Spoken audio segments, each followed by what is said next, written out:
नमस्कार। एक कहानी आज सुनाते हैं हम आप लोगों को, राजा नल की। एक राजा थे। राजा का नाम था राजा नल। राजा नल नीति शास्त्र में वह कुशल थे। राजा अपने सभी प्रजा का बहुत ध्यान रखते थे और अपने राज्य के एक कुशल शासक थे। अपने प्रजा की बराबर देखभाल और दुख सुख में सहयोग करते थे। एक दिन की बात है कि रानी दमयंती का स्वयंवर था और स्वयंवर से पहले दो हंस आए और राजा से कहे, राजा जी, रानी दमयंती का कल स्वयंवर है और बहुत खूबसूरत राजकुमारी है। आप उसके साथ ब्याह कर लीजिए। राजा नल ने कहा कि जाकर राजकुमारी से कह दो हम कैसे आएंगे। राजकुमारी ने कहा, फिर संदेशा कहवाया कि जाओ राजा नल से कह दो कल देवता लोग आएंगे, उन्हीं के साथ राजा नल भी आ जाएंगे। राजा नल ने उसी तरह किया। देवताओं के साथ जाकर के और दमयंती के स्वयंवर में जाकर बैठ गए। दमयंती लेकर वरमाला आई और सबको देखते हुए घूमते हुए जाकर राजा नल के गले में अपना वरमाला डाल दिया। जैसे राजा नल के गले में वरमाला पड़ा, दमयंती के साथ राजा नल के साथ दमयंती का विवाह हो गया और दमयंती की विदाई हो गई। राजा नल लेकर अपने घर को चले गए, अपने राज्य को चले गए। उसी समय पर कलयुग और द्वापर दोनों एक साथ आ रहे थे। उनका भी विचार यही बन रहा था कि दमयंती बहुत सुंदर राजकुमारी है और हम उसके साथ ब्याह रचाएंगे। इंद्र ने पूछा, कलयुग कहाँ जा रहे हो तुम दोनों? बोले, जा रहे हैं, राजकुमारी दमयंती का स्वयंवर है, उसी स्वयंवर में हम भी जा रहे हैं। इंद्र ने कहा, दमयंती का तो ब्याह हो गया, किससे? कलयुग ने पूछा, किससे हुआ? इंद्र ने बताया, राजा नल से हुआ। क्रोध से भर गया कलयुग और कलयुग ने कहा कि यह अच्छा नहीं हुआ। दमयंती को मैं बहुत प्यार करता था और दमयंती के साथ ब्याह करना चाहता था, लेकिन राजा नल के साथ हो गया है। कोई बात नहीं, इनका दाम्पत्य जीवन हम सुखमय नहीं गुजरने देंगे। दोनों चल दिए। कलयुग और द्वापर दोनों जाकर के राजा नल के घर में रहने लगे। कलयुग ने कहा, राजा नल के शरीर पर, मन मस्तिष्क पर मैं प्रवेश करूंगा और इनका जीना हराम कर दूंगा। लेकिन कलयुग को मौका नहीं मिलता था। एक दिन राजा बिना स्नान के, बिना सफाई के, अशुद्धता के साथ बैठे भगवान की पूजा में। उसी समय कलयुग जा करके राजा के शरीर पे प्रवेश कर गया। हम कहते हैं कि अशुद्धता नहीं होनी चाहिए। पूजा पाठ में, भोजन पानी में हमें सफाई का विशेष ध्यान रखना चाहिए। हम इसीलिए कहते हैं कि हमें विशेष ध्यान रखना चाहिए। उस समय राजा सफाई का ध्यान नहीं दिए, शुद्धता का ध्यान नहीं दिए और पूजा किए। उसी समय अवसर पाकर और कलयुग प्रवेश कर गया राजा के अंदर। ज्यों ही प्रवेश करता है वैसे राजा की बुद्धि काम करना बंद कर दिया। कलयुग और द्वापर द्वापर पासा के रूप में प्रवेश किया, वह पासा बन के आया। और कलयुग बुद्धि को भ्रष्ट कर दिया। राजा की वो बुरी हालत हो गई कि उसकी जुआ खेलने की आदत हो गई राजा नल की, और जुआ खेलने लगा और खेलते खेलते हारने लगे। राजा नल हारने लगे, हारते हारते अपना सर्वस्व हार गए।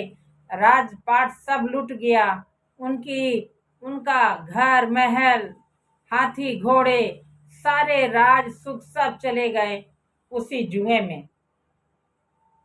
अब एक दिन रानी राजा अपने कमरे में बैठे हुए हैं, यही सोचते हुए अब हम क्या करें। तब दारिद्र आता है और पूछता है, रानी राजा सो रहे हो या जग रहे हो? बोले सो भी नहीं रहे हैं और जग भी नहीं रहे हैं, बोलो क्या बात है? बोला सुख चाहते हो या दुख? राजा ने कहा, रानी क्या कहें, सुख मांगे या दुख मांगे? रानी ने कहा, राजा जी अभी तो हम लोगों की शरीर में ताकत है, हम लोग मजबूत हैं, अभी दुख को सहन कर लेंगे। अगर बुढ़ापे में दुख आएगा फिर सहन नहीं होगा राजा जी, इसलिए दुख मांग लीजिए। राजा ने कहा, मुझे दुख चाहिए। दारिद्र ने कहा, अपने राजसी वेश उतार दो और आभूषण त्याग दो और बस राज छोड़ करके अपना यहाँ से निकल जाओ। राजा नल वैसे ही किए, अपना आभूषण अपने वस्त्र सब उतार दिए और उतार कर वन को चले गए। बाहर निकले, रानी पूछती है, राजा जी हम लोग कहाँ चलेंगे? राजा ने कहा, महारानी अभी चलते हैं हम अपने बहन के यहाँ, हमारी बहन है और हमें बहुत स्नेह करती है। जा करके बहन के यहाँ पहुंचे।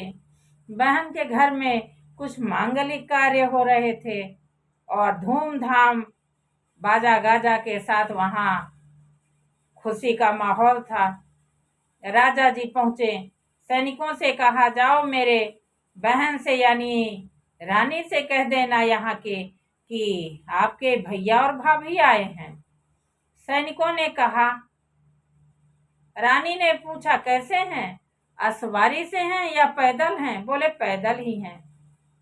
उसी तरह बहन ने पत्तल में भोजन परोस के और सैनिकों के साथ भिजवा दिया, जाओ दे देना, भोजन कर लेंगे। सैनिक ले आए, बोले रानी ने ये भिजवाया है। भाभी देखी और रोने लगी, कहती हैं, राजा जी यह अच्छा नहीं है। और जहां बैठे थे पृथ्वी माँ से कहती, हे माता, हे धरा, आप फट जाओ और मैं अपनी कुछ अमानत इसमें रखना चाहती हूँ। धरती माता फट गई और वो भोजन वहीं रख देती। आगे चल दिए, चलते चलते दोस्त के घर पहुंचते हैं, वही राजा नल। दोस्त के घर गए, वहां भी दारिद्र पीछा नहीं छोड़ा। दोस्त ने बहुत स्वागत किया, बहुत रोया, ये क्या हाल बना रखे हो, ये कैसे वस्त्र पहने हो? सब उतरवा के अच्छे कपड़े दिए, अच्छे आभूषण दिए, पहनाए, एक राजा की तरह उनका व्यवस्था कर दिए। लेकिन जब भोजन निकाला गया, भोजन करने के लिए राजा बैठते हैं, सारे व्यंजन परोस दिए गए। जो चावल रखा हुआ है वो सुंडी की तरह उछलने लगा थाली में।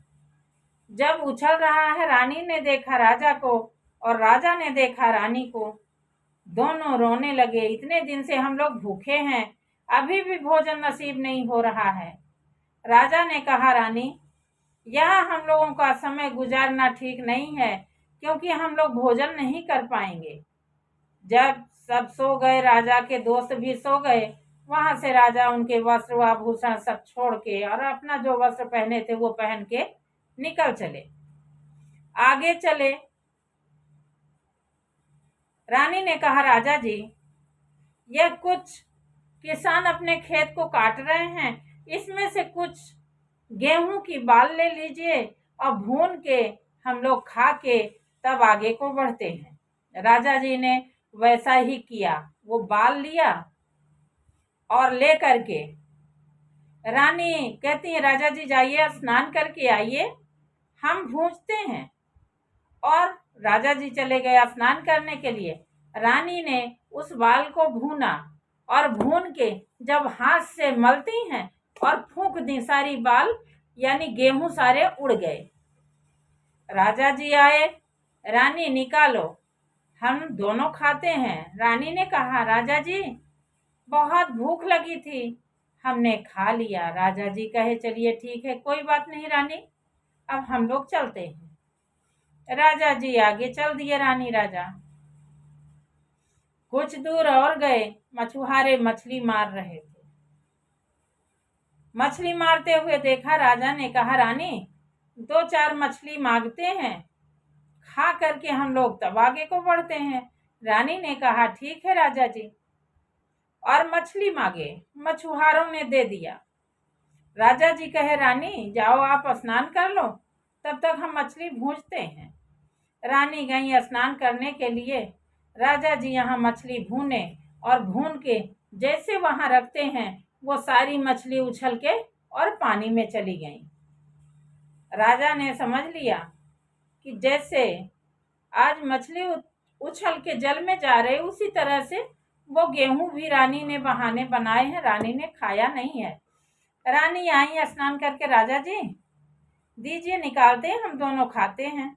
राजा जी कहे, रानी मुझे बहुत भूख लगी थी, हमने खा लिया। रानी ने कहा, ठीक है राजा जी, और आगे को चल दिए। इसीलिए कहा जाता है कि राजा नल को विपत पड़ी तो भूंजी मछली जल में पड़ी। और इसलिए काफी लंबी ये स्टोरी हो जाएगी, ये कहानी लंबी हो जाएगी, इसलिए 2 पार्ट में डाल रहे हैं इसको। अगला भाग अगले पार्ट में देखिएगा, दूसरा पोस्ट आएगा। नमस्कार, ये यहीं तक।